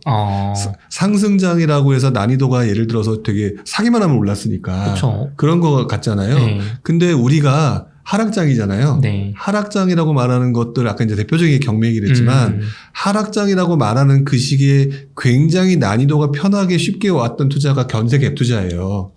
전세 갭 투자가 또 그렇게 난이도가 쉬웠었나요? 왜 그러냐면은 네. 아무도 집을 그러니까 결국 수요 공급이잖아요. 그쵸. 수요 공급에서 공급은 부족하고 그런 상황에서 사람들 집은 아무도 안 사버리고 근데 주택은 필수제고 그러니까 전세 갭 투자를 했던 사람들 입장에서 보게 되면 사기만 하면 전세가 오르는 거예요. 어떻게 보면 우리 인터뷰 초반에 얘기했던 과거에 2000년대 중반의 상승장 때는 서울 수도권이 너무 몰리다 보니까 지방에 공급이 돈이 안 되니까 크게 부족해져서 미래에 2008 금융위기에서 지방은 공급이 부족해서 전세 매매가가 올라가는데 공급이 부족한데 다들 집을 안 사고 전세로 살려고 전세금은 더 빨리 오르고 그래서 그때 저는 막 빌라왕들 많이 탄생했다 막 그런 얘기 들었거든요. 아파트 왕들. 그렇죠. 그러니까 결국에는 뭐냐면 그러니까 상승이냐 하락이냐라고 하게 되면 제가 이제 아까는 그냥 똑같다라고 표현한 거는 강조하기 위해서 말씀드린 거지만 상승장이 더 쉽게 느껴지죠. 왜 사기만 하면 그냥 오르니까. 그렇죠. 아무래도. 근데 있잖아요. 제가 하락장에 그렇지 않다라고 한 거는 왠지 경매가 하기 싫은 거예요. 경매하게 되면 왠지 깍두기 만날 것 같고 경매하게 나면은 굉장히 그거 뭐 무슨 법전 봐야 될 것 같고 이런 느낌 때문에 제가 일부러 이렇게 얘기한 거거든요. 왜냐하면 그 시점에 경매 투자가 아닌 아까 말했던 전세 갭 투자였잖아요. 공급은 부족한데 전세가 올라가는 상황, 집을 많이 안 사는 상황이라면 자연스럽게 전세가 올라갈 수밖에 없으면 개수만 늘리기만 하면 돈만 있어서 되게 쉽게 돈을 버는 시장이었다고요. 지나고 보니까. 당시에는 물론 두려움도 많고 걱정도 많았지만 그렇죠. 이제 그걸 뚫고 들어가서 정확한 판단을 하는 게 투자자고. 그렇죠. 물론 거기서 실패했을 때 책임은 본인이 또 지는 거고. 그러니까 저는 상승장, 하락장의 난이도라고 얘기를 하게 되면 사실상 그 표현했던 것처럼 비슷한 거예요. 그리고 돈을 엄청나게 버는 타이밍이 존재해요. 쉽고 안 쉽고의 문제가 아니라 네. 그 상승장 초반부, 침체장 후반부. 책에 써주셨죠. 네. 제일 어려운 거는 지금이에요. 근데 지금인데 되게 어려운 이 상황에서 관성이 있어서 빨리 어떻게 뭔가를 해야 된다는 심리가 팽배해져 버렸으니까 이런 거지. 그래서 저는 타이밍이라는 게 되게 중요한 건데 잊지 마셔야 되는 게 상승장에 들어서게 되면은 그 말 그대로 그냥 추세를 타는 거거든요. 네. 지금 와서 보니까 어느 곳을 사서 다 올랐잖아요. 내가 뭐 바람 타고 그냥 휙휙 날아가면 잘 날아가는 거죠. 네. 침체장이 오게 되면은 당분간 침체장 때 안 움직일 수 있어요. 근데 여기에 전세라든지 그리고 또 자기만의 투자 방법이 딱 생기잖아요. 그 네. 과정을 경험하면서. 네. 그러면 그걸로 야금야금 또 벌게 되어 있기도 하고. 지금 제가 말씀드리는 게 잘 이해가 안 될 수도 있으실 거예요. 저도 지나고 난 다음에 배우는 과정이 있었으니까 이렇게 얘기를 하는 거고. 근데 지나고 보니까 너무 허무했어요. 왜 허무하셨나요? 왜 그러냐면 이렇게 간단한 것들을 왜 이렇게 복잡하게 생각했지? 그때 나중에 지나고 난 다음에 그러고 난 다음에 지금은 조금 편하게 세상을 보고 사는 거죠. 그러니까 경험이 좀 쌓일 필요는 있는 거고. 그게 책에서 말씀하신 이제 사이클을 따라가면서 네. 그거에 맞는 투자를 하되 뭐 지금 또 오늘 말씀해 주신 것처럼 너무 이렇게 막 지금 당장 뭘 해야 된다고 그러니까 약간 이게 좀 두 가지 이중적 의미인 것 같아요. 대표님이 말씀하시는 지금 원래 부동산 시장은 최근 몇 년이 너무 뜨거웠던 거고 이렇게 네. 잔잔하게 뭐 살짝 하락하면서 2년 동안 하락장인가 싶다가도 다시 상승하는 게 부동산 시장이니까 지금 내가 준비가 안 돼 있다면 자꾸 뭘 벌리려고 막 뭐 올라요 떨어져 너무 그걸 맞추진 마라.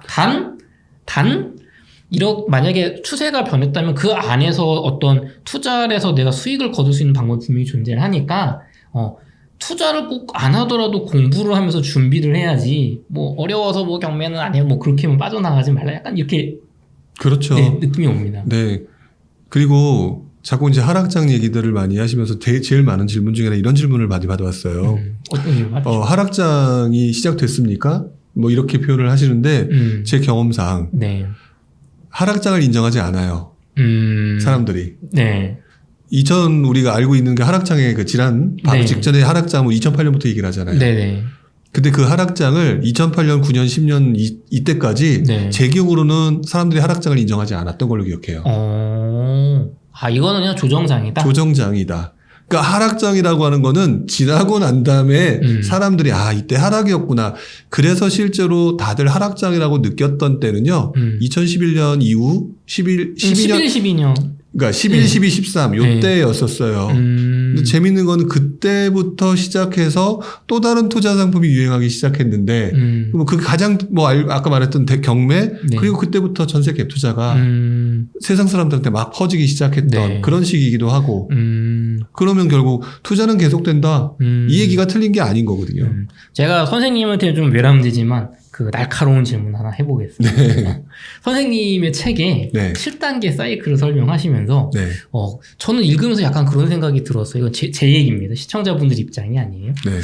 아니 침체기로 가는 게 이렇게 뭐 확산기 침체기 얘기하시면서 이제 하락장 지금 같은 하락장 대세 하락장 올 수 있다는 거를 우리가 받아들이고 준비해야 된다고 말씀을 하셨는데 부룡 선생님이 그럼 2008년에서 10년까지 하락장을 인정하지 않으셨던 그분의 모습을 지금 답습해서 보여주시는 게 아닌가라는 제 생각입니다. 시청자분 생각이 아니라 그런 생각을 가질 수도 있지 않을까 싶은데 그럼 선생님께서는 그때와 지금이 그 아까 말씀하신 뭐 입주 물량, 뭐 미분양 그런 측면 때문에 지금은 힘겨루기 조정장이라고 보시는 건가요?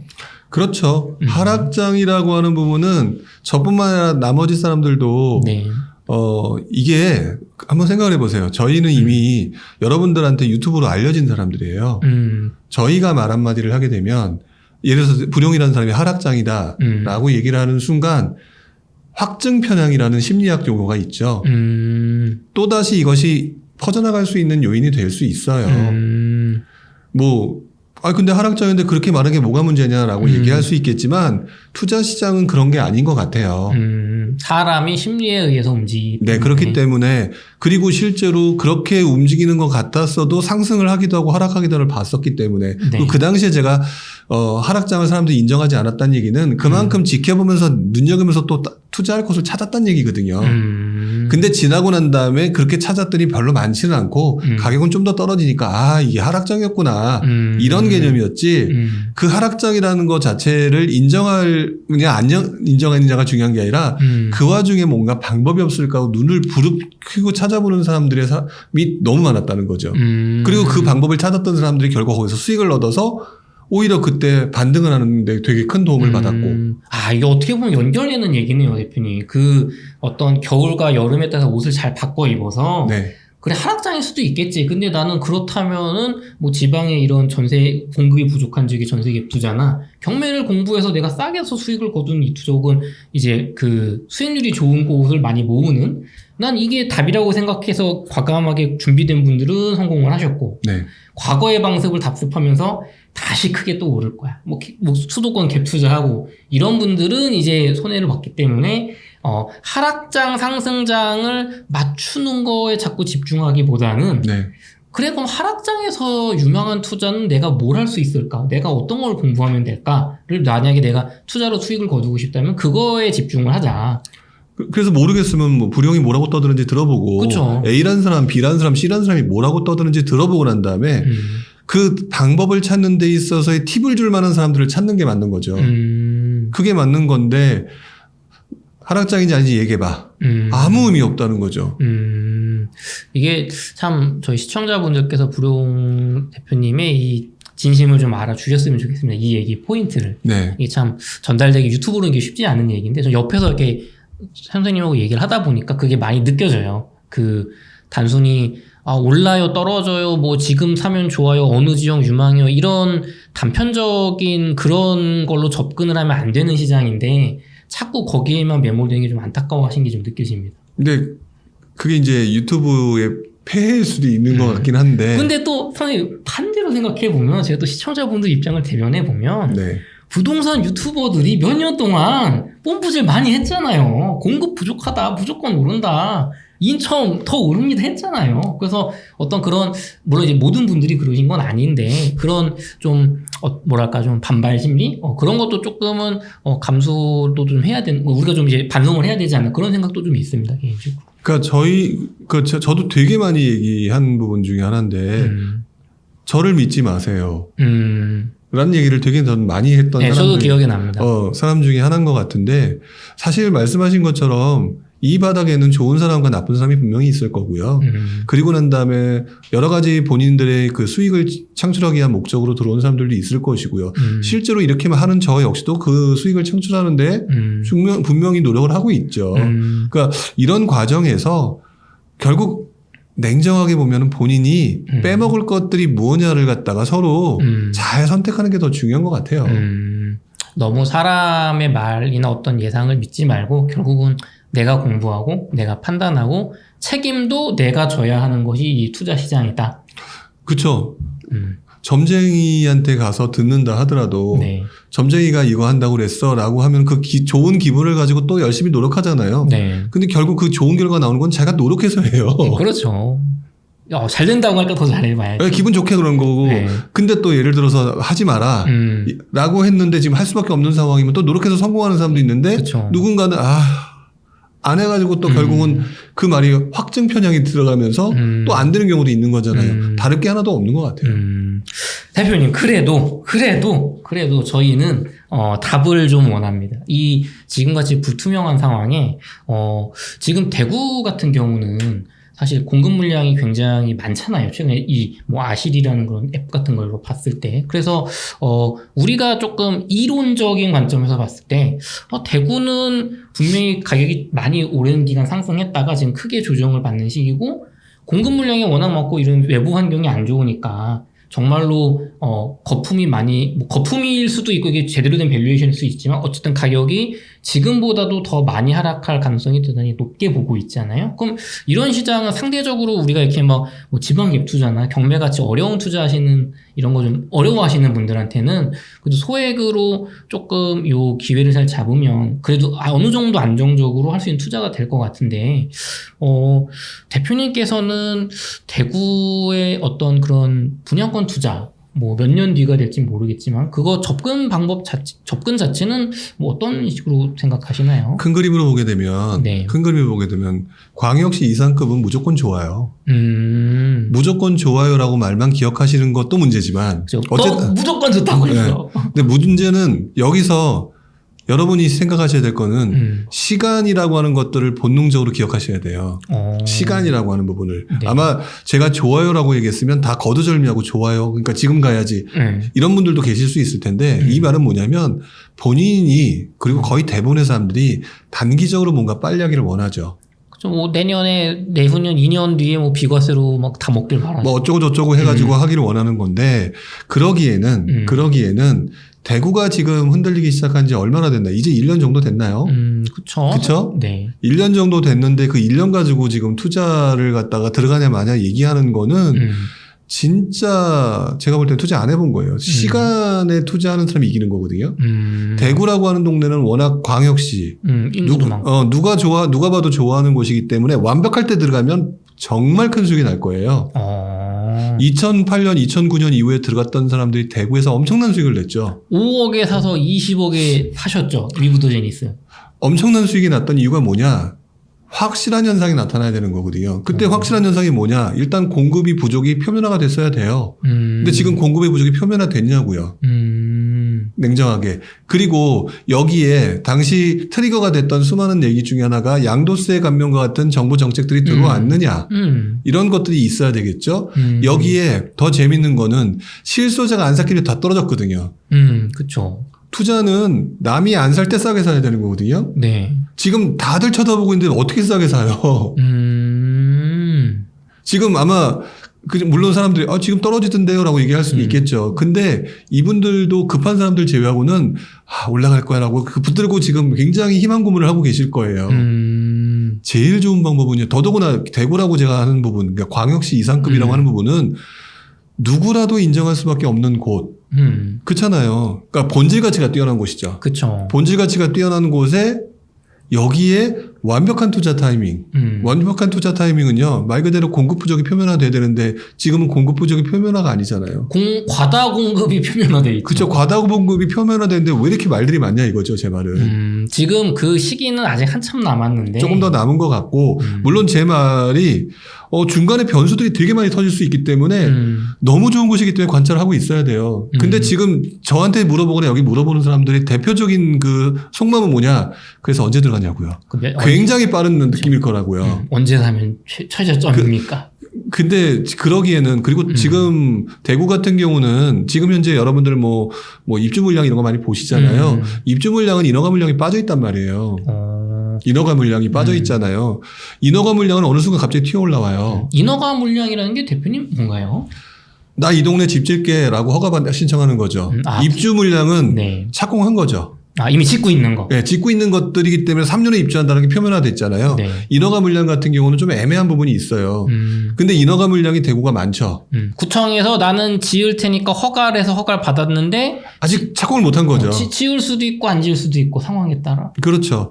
그리고 더더구나 만약 침체장이 길어지잖아요. 네. 그러면 만약에 우리 우리 덕현님 같은 경우는 어떤 느낌이 드세요? 내가 만약 건설사다. 지금 이렇게 분위기 안 좋아. 그러면 착공해가지고 지금 분양하겠어요? 분양하면 망하죠, 회사가. 안 한단 말이에요. 최대한 밀어야죠. 지연되거든요. 네. 그쵸? 지연돼요. 지금 그래서 앞으로 이게 또 착공이 되면은요, 미분양이 지금 안 보이는 그 상황에 네. 지금 몇 년간 많다고 그러죠. 그 이후에 더 많아질 수도 있는 상황이에요.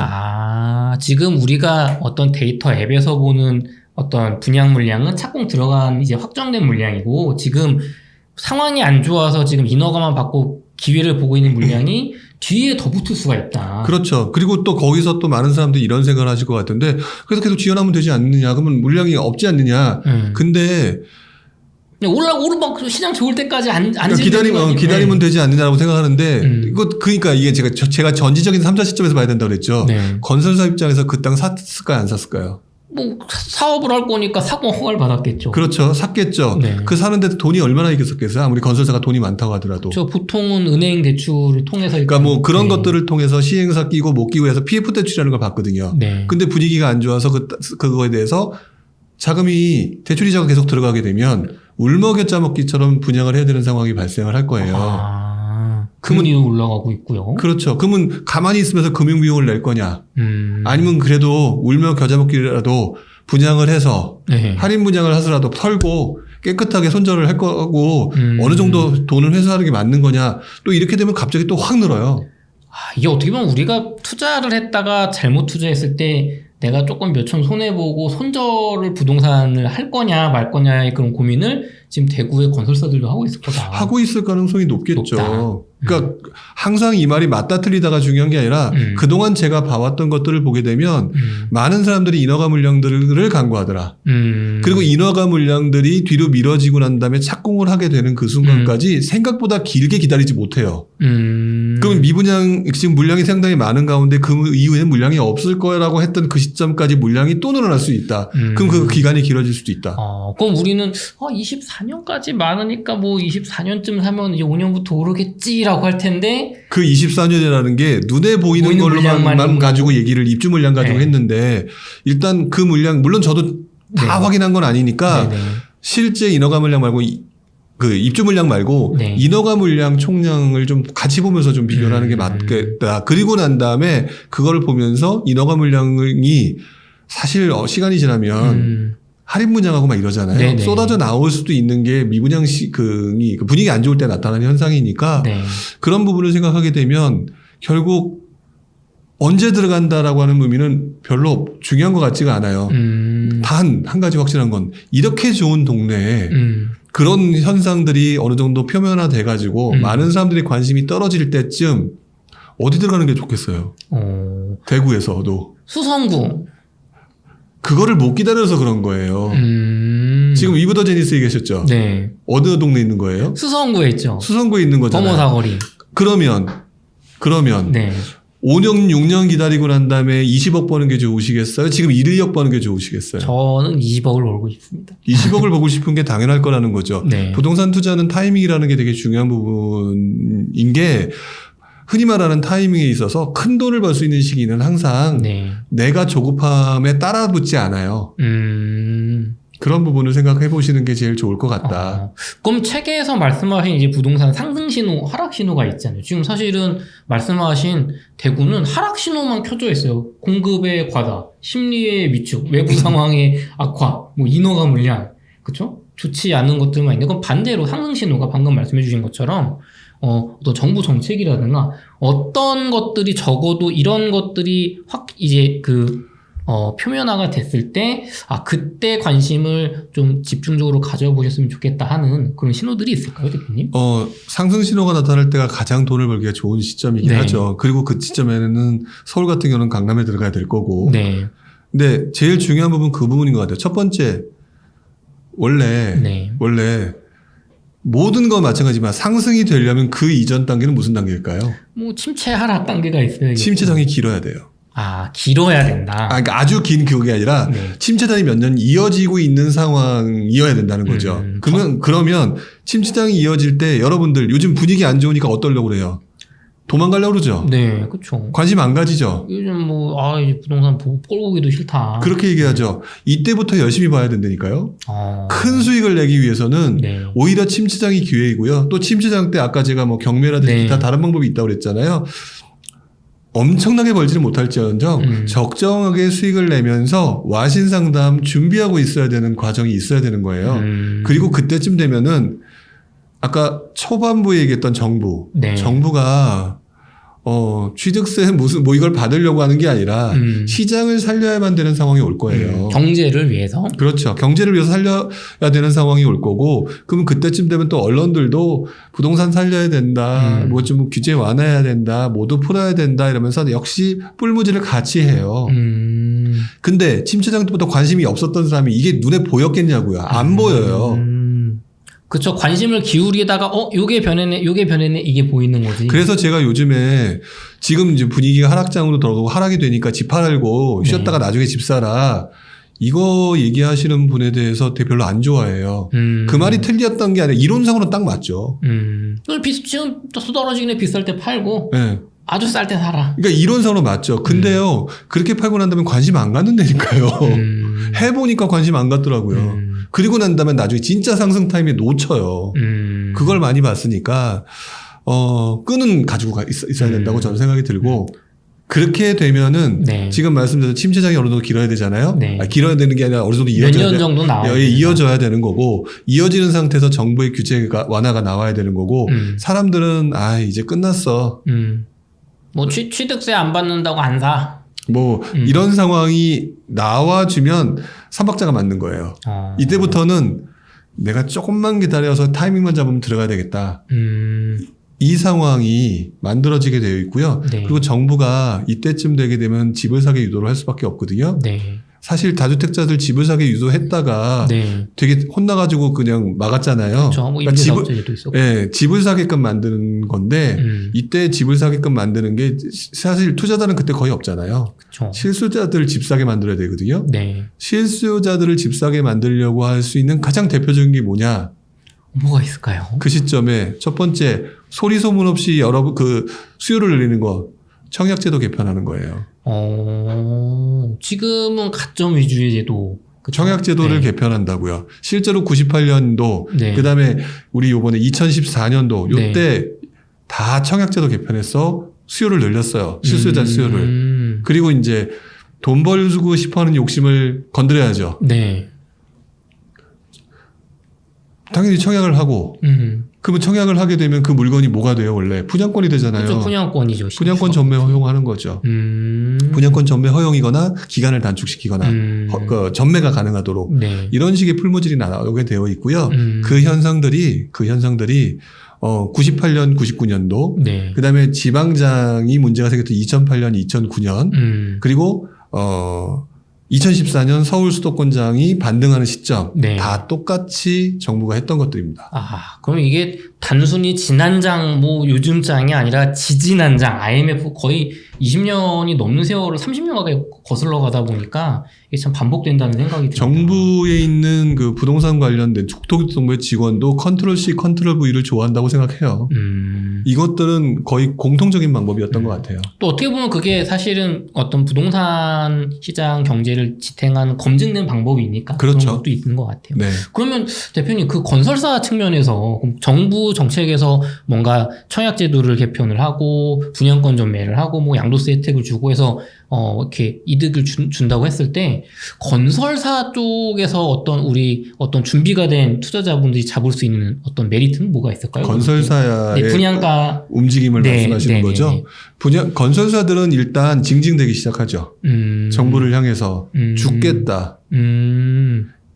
이렇게 시장이 안 좋은데 뭐라도 해야지. 뭐라도 할 수 있게끔 해달라. 그러면서 제일 많이 얘기하는 것들의 대표적인 게 분양가 상한제 폐지예요.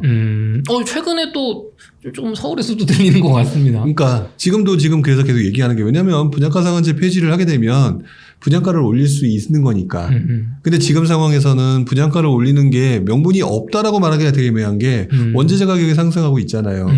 원재재 가격이 상승하니까 뭐든지 명분이거든요. 그러니까 분양가 상한제 폐지를 하게 되면 지금 과도하게 지금 위축되어 있고 낮게 책정되어 있는 뭐 분양가 상한제 부분을 조금 더 올려서 정상적인 분양가를 만들 수 있도록 하겠다라는 얘기지만 바꿔 말하면 집값 올라간다는 얘기예요. 근데 또 이거 분양을 안 받는 시장 상황에서 또 그게 자충수가 될 수도 있지는 않을까요? 분양을 안 받는 상황이잖아요. 네네. 그래서 짝짝꿍이 나타나는 게 그래서 바로 지금 청약제도 완화와 분양권 전매 허용이 같이 일어난다는 거죠. 동시에 일어나요. 이거를 하게 하기 위해서 그렇죠. 시장 분위기를 바꾸게 하기 위해서 어쨌든 우리는 보통 최근 몇 년 동안 우리는 정부 정책은 시장을 이길 수 없다. 이 규제 유지 정책은 이길 수 없다라고 말을 많이 해왔는데 그럼 대표님 얘기는 이런 하락장에서 메리트를 주는 식으로 분위기를 바꾸는 건 규제와는 다르게 효과가 많은 분들이 모르는 네. 것 중에 하나가 규제는 별로 시장에 영향을 주지 않는다가 아니에요. 우리는 사실 몇 년 동안 그렇게 생각을 했어요. 그게 왜 그러냐? 네. 상승장만 봤거든요. 상승장의 규제는요. 네. 관성의 법칙과 사람들의 욕구를 꺾을 수가 없기 때문에 네. 그리고 또 상식적으로 정부가 예를 들어 이렇게 한다고 해볼게요. 내일부터 집 사는 사람들은 사형. 안 사겠죠. 죽는데. 그러면 시장이 죽을까요? 안 죽을까요? 불법적으로 사지 않을까요? 죽는데? 그러니까 그만큼, 근데 결국 이 말은 무슨 말을 하고 싶은 거였냐면, 정부도 시장이 그렇게 해서 꺾이는 거를 원하지 않기 때문에 하나씩 차근차근 규제를 해나가요. 그래서 풍선 효과가 나타나는 거거든요. 그렇기 때문에 상승장 때는 규제가 잘 안 먹혀요. 근데 하락장이거나 침체장 때, 그러니까 침체장이죠. 침체장 때는요, 완화가 정말 잘 먹혀요. 그 두 가지가 나타난다는 걸 의외로 모르시더라고요. 근데 정부도 되게 침체장인데, 봤잖아요. 얼마 전 상승장 때. 네. 조금만 잘못 건드리면. 그렇죠. 또 폭발할 수 있으니까. 규제 완화조차도 역시 천천히 해요. 하나씩 던지고 2개씩 던지고 네. 한꺼번에 팍 풀지 않는다고요. 네. 그래서 이번 장 같은 경우는 저 같은 경우도 제가 이번 2013년, 14년도 때 시도를 확실하게 잡았던 것 중에 하나가 네. 굉장히 천천히 몇 년에 걸쳐서 청약제도 완화하고요. 분양권 전매 허용하고요. 분양가 상한제 폐지하고요. 그 당시 제 경우에 초과이익 환수제 폐지하고 네. 뭐 이런 것들이 차근차근 이루어졌었어요. 그렇게 하게 돼서 뻥 뚫리고 나니까 밀물이 몰려올 수밖에 없는 거였죠.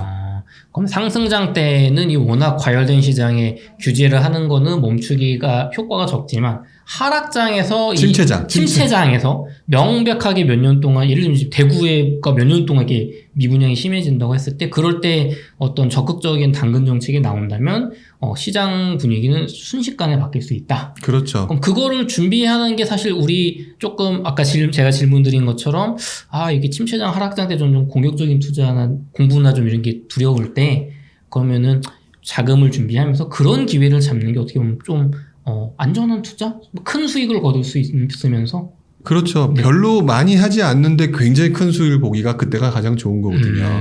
너무 이렇게 개수를 늘리고 막 하지 않아도. 지금 와서 보면 되게 허무한 사람들 많으실 거예요. 나 죽어라 고생했는데. 네, 다주택하고. 네, 다주택하고 해서 세금도 엄청 나고 그랬는데 그냥 타이밍 잘 잡아서 강남 하나 딱 샀더니 그냥 하나 사놓고 그냥 끝나버리네? 이런 분들 경험해 보신 분들 꽤 되실걸요? 근데 운이 좋아서 타이밍을 잘 잡은 사람도 있지만 네. 여러분들은 스스로 잘 잡으실 수 있는 타이밍을 잡도록 본인의 실력을 키우시면 다음번에 딱 한 번, 두 번만 해놓고서 엄청나게 수익을 낼 수 있는 그런 게 올 거라는 거죠. 우리 영 선생님께서 이 대구 쪽 같이 어떤 그런 지역에 어떤 상승 신호를 알려주시면서 그런 기회를 잡을 수 있는 얘기를 잘 해주셨는데요. 긴 인터뷰 감사했습니다. 대표님 혹시 선생님 마지막으로 저희 요즘 시장 상황 때문에 좀 심란하실 시청자분들을 좀 위로해 주실 수 있는 그런 좀 마지막 이야기 부탁드리겠습니다. 지금 제가 보는 관점으로는 날이 너무 많이 서 있는 것 같아요. 투자자들은 내가 알고 있는 환경이 달라지고 난 다음에 이렇게 달라진 이 상황이 지금 견디기가 너무 어려울 정도로 멘탈이 무너진 것 같고요. 또 그동안 굉장히 뭐라 그럴까 이 움직이는 이 자산시장의 상승시장에 들어오지 못해서 날이 서 있던 분들이 이때다 싶어서 서로 막 지금 날카로운 말들을 내뱉고 있는 것 같거든요. 그죠. 연결하더니 꼴 좋다. 그런데 저는 개인적으로 이런 분들이 조금 좀 자제를 좀 하셨으면 좋겠다라는 생각이 들고요. 이제 좀 날카로운 말 던지시는 분들 그리고 두 번째로는 지금 처음에 말씀드렸던 우리 투자자분들 있잖아요. 투자자분들 우리 진짜 많이 들었던 말인데 이때는 생각이 안 날 거예요. 일보 후퇴는 앞으로 전진하기 위한 첫걸음이잖아요. 그렇죠. 바로 이럴 때 쓰라고 나온 말이거든요. 근데 내 상황이 조금 힘들거나 조금 뭐 가격이 떨어지는 것 같으니까 이렇게 표현을 하시는 것 같거나 그런데, 아까 제가 표현했죠. 전지적인 삼자화법을 쓰시라. 뒤로 물러나 보시라. 전지적인 삼자 시점에서 보고 그 과정에서 지금 잠시 쉬어갈 때라고 생각하시고 움직이는 게 투자는 평생 하는 거다라는 거를 제가 굉장히 자주 말씀을 드리는데 여러분들도 분명히 그렇게 하실 수 있는 분들이고 그 과정이 앞으로 투자하는 그 전 기간 내에 엄청난 수익으로 다가올 거다. 그러니까 지금 현재의 모습을 가지고 판단하기보다는 여러분들이 난 앞으로 엄청난 기회가 이제 닥칠 예정이야. 네. 라고 하면서 준비를 하셨으면 좋겠습니다. 오늘 부룡 선생님을 모시고 되게 옛날 이야기부터 정말 요즘 같은 상황에 맨날 예상하는 그 앞으로 오를까요 떨어질까요 말고 다른 신선한 관점으로 좋은 이야기 많이 해주신 것 같습니다. 부룡 선생님의 부동산 상승 신호, 하락 신호 책에는 지금 얘기한 것 말고도 어떤 여러분이 큰 틀에서 어떤 사이클을 이해할 수 있는 그런 인사이트들이 많이 있으니까요. 서점에서 한번 책을 읽어보시는 것도 좋을 것 같습니다. 선생님 오늘 나와주셔서 감사합니다. 네, 고맙습니다. 수고하셨습니다.